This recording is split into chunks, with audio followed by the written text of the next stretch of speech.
जंगल सुनसान, तू जवान हम जवान, आवाज करा दो जवान बाबू। अरे डार्लिंग, अरे क्या हो गई दादा? बाबू अरे हमरा बकरी बना के कहा जाता रे?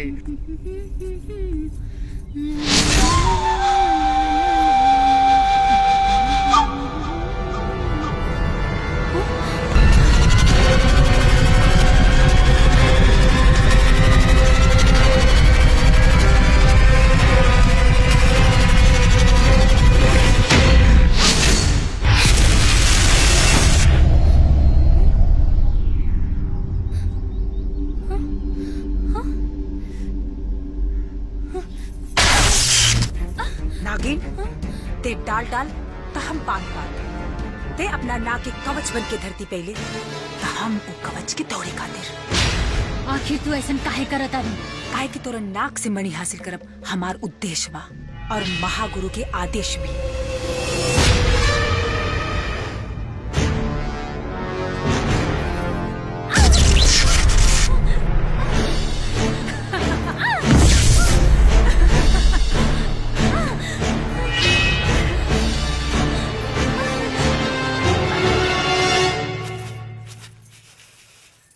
ममुआ कहाँ बा माई?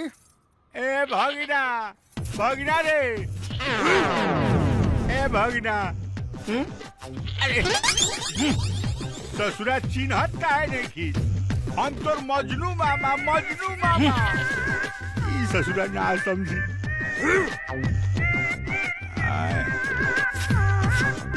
हमार पेट पोछनी बहिने हमार बात सुनी। अरे कौना का बकरी हिया?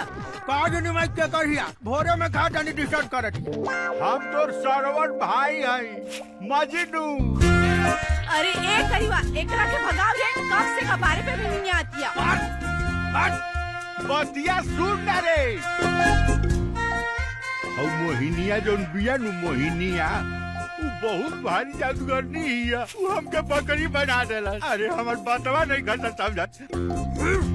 भूखो लागल बाटे, अब हम का करी?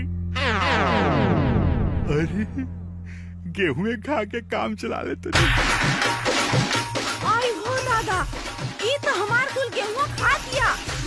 आज से ये भागो के रेतबे करब, तनिको डर नहीं थे। अरे हम तो भाई हैं। अब